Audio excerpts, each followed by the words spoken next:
পৃথিবীর সকল বাবারা এবং মায়েরা ভালো থাকুক। আসসালামু আলাইকুম, ওয়েলকাম টু মাই পেজ। আশা করি যে যেখানে আছেন সবাই বেশ ভালো আছেন। আমিও আলহামদুলিল্লাহ আল্লাহ রহমতে ভালো আছি। চলে গিয়েছিলাম বাচ্চাদের নিয়ে গুলশান 61 নম্বর বাড়ি, রোড নাম্বার 27। তো যে কারণে গিয়েছিলাম, সিএনজি দিয়ে আমার মেয়েকে আর আমার ছেলেকে নিয়ে চলে গিয়েছিলাম গুলশানের এই জায়গাটায় আমার ছেলে এবং মেয়েকে নিয়ে।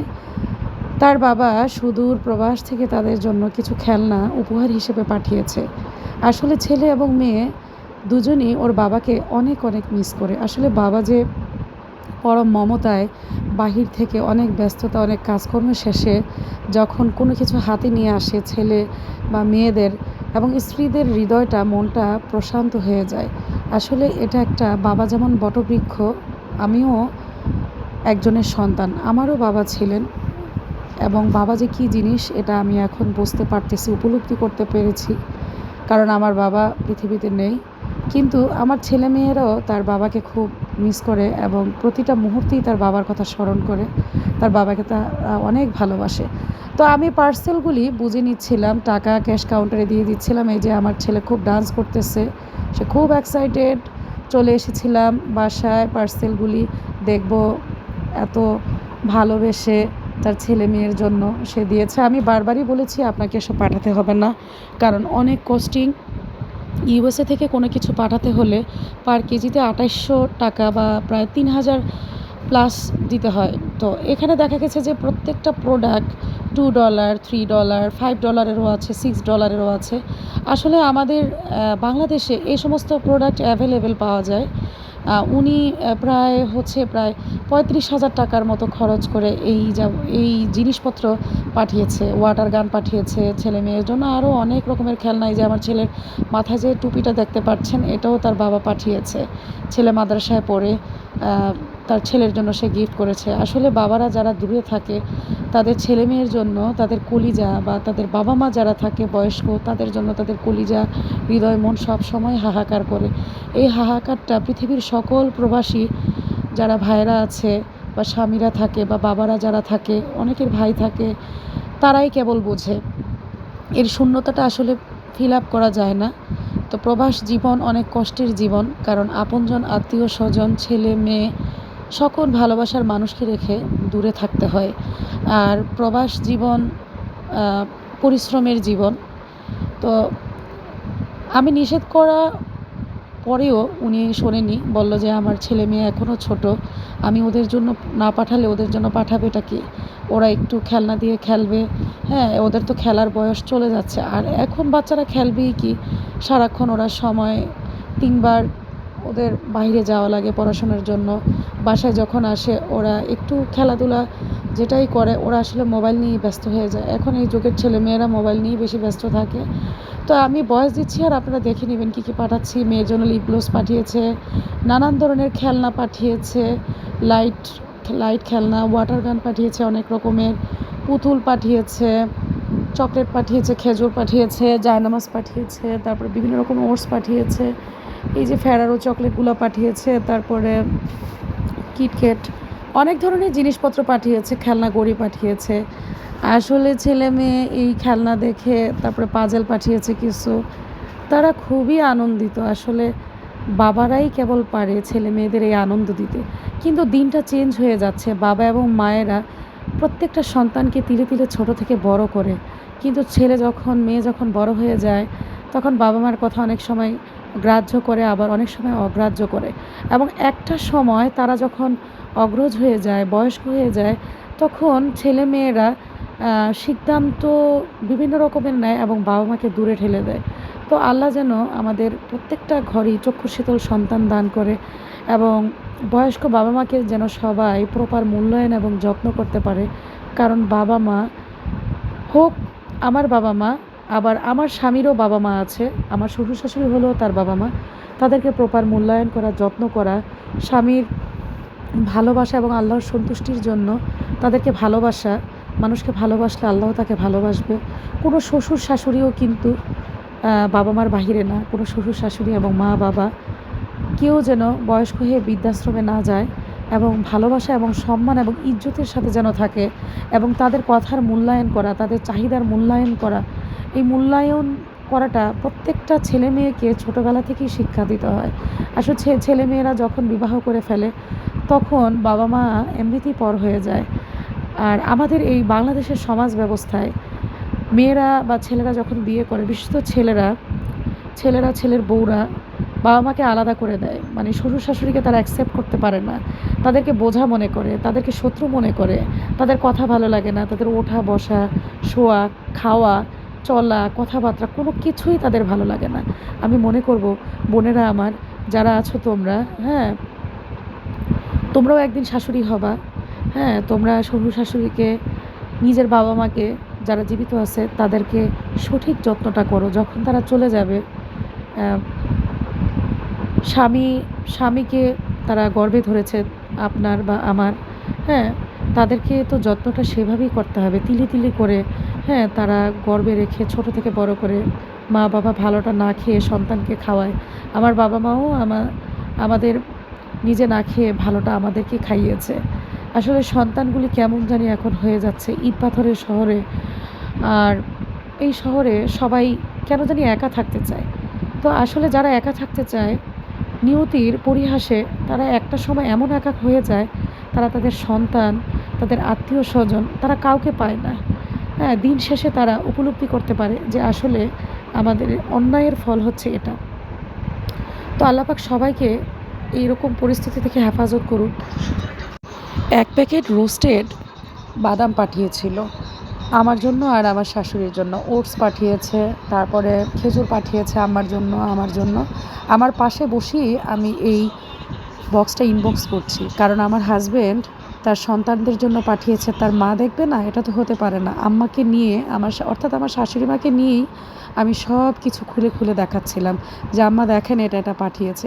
আসলে অনেকেই শ্বশুর শাশুড়ির কাছে কোনো কিছু খুলতে, তাদের সামনে খুলতে কীরকম জানি ফিল করে, চোর বা নিজেকে দেখে ফেলবে, নিয়ে ফেলবে, এরকম ফিল করে। আমার জীবনে আমার হাজব্যান্ড অনেক দেশে ভিজিট করেছে। যতবার সে কোনো কিছু নিয়ে এসেছে, আমি আমার শ্বশুর শাশুড়িকে সামনে নিয়ে আমি সবসময় লাগেজ বা কোনো কিছু খুলতাম, কারণ আমি কোনো লুকোচুরি করতাম না।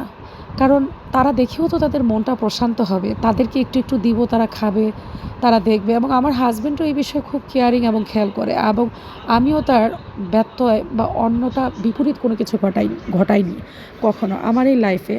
আমার হাজব্যান্ড যদি ভিডিওটা দেখে থাকে তাহলে উনি বুঝতে পারবে। এবং আমার শাশুড়ি সব সময় কোনো কিছু যখন ছেলে বিদেশ থেকে ভিজিট করে বা ভ্রমণ করেছে, আমার হাজব্যান্ড অনেক কান্ট্রিতে ভ্রমণ করেছে, যখন আসতো লাগেজ ভর্তি অনেক কিছু নিয়ে আসতো, তখন আমার শাশুড়ি মাকে পাশে বসিয়ে আমরা লাগেজ খুলতাম। এবং এখনও আমি সেটাই করি। যখন কিছু মানে উনি বাহির থেকে পাঠায়, তখন আমার শাশুড়িকে বা আমার শ্বশুরকে সামনে রেখে খুলে খুলে দেখাই এটা পাঠিয়েছে। আসলে ওনাদের দেখাতেই মানে মনটা ভালো হয়ে যায়। এবং ওনাদের যে এই সম্মানটা দেওয়া, বা আমি একটা জিনিস যদি ওনাদের আড়ালে রাখি, ওনাদের মনে কিন্তু একটা কষ্ট লাগে। বাবা মাদের মনে কিন্তু একটু কষ্ট লাগে যে আমাকে ওরা অ্যাভয়েড করলো, আমাকে এটা ওরা দেখালো না। আসলে জিনিস তো ওরকম কিছু না, কিন্তু তারা ভাবে অনেক কিছু। এই কষ্টটা দেওয়ার কোনো অর্থই হয় না, কারণ তারাও আমাদের আনন্দের সাথে একটু অংশীদার হোক না। তাদেরকে দেখালে তো কোনো দোষ নেই, তারা তো আর এগুলি দিয়ে খেলবে না।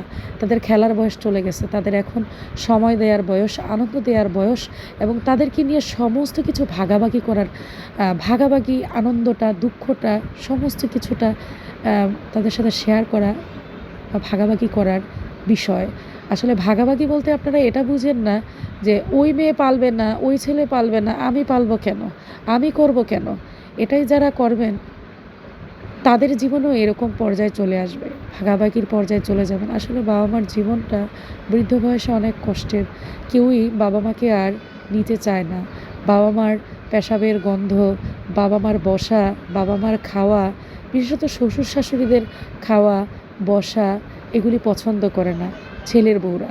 মেয়েরা আসলে পরাধীন, মেয়েরা পরের ঘরে সংসার করে, যতটুকু পারে হাজব্যান্ডকে বুঝিয়ে করতে পারে, কিন্তু তৃপ্তিমতো করতে পারে না। কিন্তু এখনকার এই যে আমাদের বাংলাদেশে একজন র্যাব এসপি পলাশ সাহা চলে গেলেন স্ত্রীর স্বর্ণের কারণে, স্ত্রীর চাপের কারণে। মারা আসলে বেশি অনাদরের শিকার হয় এখন এই যুগে। ছেলেরা বউ পাগল, ছেলেরা শ্বশুর শাশুড়িকে দেখবে বা নিজের বাবা মাকে দেখবে, শ্বশুর শাশুড়িকে দেখে এই যুগের ছেলেরা, হ্যাঁ, কিন্তু বাবা মাকে দেখার মতো তাদের সময় হয় না। ওই যে তাদের বউ তাদেরকে কান পড়া দেয় বা খারাপ কিছু বলে, তাদেরকে সহ্য করতে পারে না, অ্যাকসেপ্ট করতে পারে না। এই ওটসটা আমার কাছে খুব বেশ ভালো লেগেছে। এটা সু কিছু হালকা সুগার দিয়ে, এটা কুমড়ার শিট দিয়ে এই ওটসটা রোস্টেড করা। এই ওটসটার ফ্লেভার অনেক ভালো। এটা দুধ দিয়ে ভিজিয়ে খেলে খুবই টেস্ট এবং ভালো লাগে।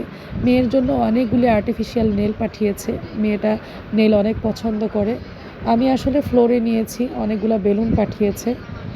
তো আসলে যাই হোক, শ্বশুর শাশুড়িকে প্রপার মূল্যায়ন করবেন। একটা সময় আপনি আজকে বৌমা, আরেকটা সময় আপনি শাশুড়ি হবেন, শাশুড়ি মা হবেন। তখন আপনি এর অবস্থানটা রিয়ালাইজ করতে পারবেন। তো তাদেরকে অ্যাকসেপ্ট করা, তাদেরকে যত্ন করা, তাদেরকে ভালোবাসা, এগুলি যদি আপনি না করেন তাহলে আপনি দুনিয়াতেও লুজার হবেন, আখেরাতেও লুজার হবেন। এই সঠিক জ্ঞানটা যেন আমাদের থাকে। আমাদের এই পৃথিবী থেকে মৃত্যুই কোনো কিছুর সঠিক সমাধান না। কেউ যেন মা বাবাকে ভালোবেসে মানে মৃত্যুর দিকে এগিয়ে না যায়, আবার বউকে ভালোবেসে কেউ যেন বাবা মাকে ফেলে না দেয়। আসলে ব্যালেন্স করে চলতে হবে। মাকে বা বাবাকে নিজের সম্মানটা প্রপার দিতে হবে, বউকেও তার সম্মানটা দিতে হবে। স্ত্রী যদি আপনাকে ভালোবাসে কিন্তু আপনার বাবা মাকে ভালো না বাসে, স্ত্রীকে বোঝাতে হবে। না বুঝলে প্রয়োজনে স্ত্রীকে দূরে রাখেন, বাবা মাকে দূরে রাখেন। হ্যাঁ, বাবা মার খরচ যতটুকু সম্ভব ততটুকু বেয়ার করবেন। আসলে আমি জানি না আমি অনেক ভারী ভারী কথা বলে ফেলছি কি না, কিন্তু আমাদের সমাজ ব্যবস্থায় দেখি বৃদ্ধ মায়েদের দিকে, বাবাদের দিকে যখন তাকাই আমার কলিজাটা কেন জানি রক্তাক্ত হয়ে যায়। মা বাবাগুলো এখন অনেক অসহায়, বিশেষত বউদের অত্যাচারে। বউরা খুব খারাপ এই যুগের। বিশেষত আমিও কিন্তু বউ, আমি বলবো এখনকার বউরা, ডিজিটাল বউরা খুব ভয়ঙ্কর। শাশুড়িকে বা শ্বশুরকে সমাজের কাছে ছোট করে এবং নিজেরা মনে করে যে রেডিমেড, হ্যাঁ, হাজব্যান্ড পেয়ে যায় আর হাজব্যান্ডেরটা নিজেরাই ভোগ করতে চায়। হাজব্যান্ডের দেওয়া ইনকামের টাকা বা রুজির করা চাকরির টাকা, এক টাকাও বাবা মার পিছে খরচ করতে তাদের ভালো লাগে না। কিন্তু নিজের ভালো সাজ পোশাক, খাওয়া সব কিছুই কিন্তু তাদের চলে, কিন্তু শ্বশুর শাশুড়িকে দিতে গেলেই তাদের অনেক জ্বলে। তো আল্লাহ এদের কুটিল মন মানসিকতা থেকে আল্লাহ পাক তাদেরকে হেফাজত করুক এবং সবাই যেন ব্রড মাইন্ডের হয়, সবাই যেন সহি এবং ন্যাক নিয়েইতে করে, তাহলে আল্লাহকে পাওয়া যাবে এবং বাবা মাগুলি মৃত্যুর আগে নিঃশ্বাসটা খুব প্রশান্তি ভরে নিতে পারবে এবং তাদের মনটা অনেক বড় থাকবে। ভালো থাকুক সকল পৃথিবীর মা বাবা এবং ভালো থাকুক পৃথিবীর সকল শ্বশুর শাশুড়ি। কাউকে যেন দুনিয়া থেকে শ্বশুর শাশুড়ি বাবা মার জন্য দুনিয়া ত্যাগ না করতে হয়। এজন্য মেয়েরা যদি সাহসী হয়, মেয়েরা যদি ভালো হয়, সংসারটা সুন্দর হয়। এজন্যই মনীষীরা বলে গেছেন সংসার সুখী হয় রমণীর গুণে। আজকে আমি মেয়ে, কিছুদিন পরে আমি রমণী, এটাই পৃথিবীর বাস্তবতা। তো রমণীদের ভালো হতে হবে এবং সন্তানদেরও ভালো হতে হবে। সবাই ভালো থাকবেন, 5 ওয়াক্ত সালাতের সাথে থাকবেন, আল্লাহর সাথে থাকবেন, জিকিরের সাথে থাকবেন, কোরআন তেলাওয়াতের সাথে থাকবেন, ভালো ভালো কাজ প্রতিদিন করার নিয়াত করবেন এবং আল্লাহ অবশ্যই আপনাকে দুনিয়াতে এবং আখেরাতে উত্তম যা দান করবেন। আসসালামু আলাইকুম রহমতুল্লাহি ওয়া বারাকাতুহু।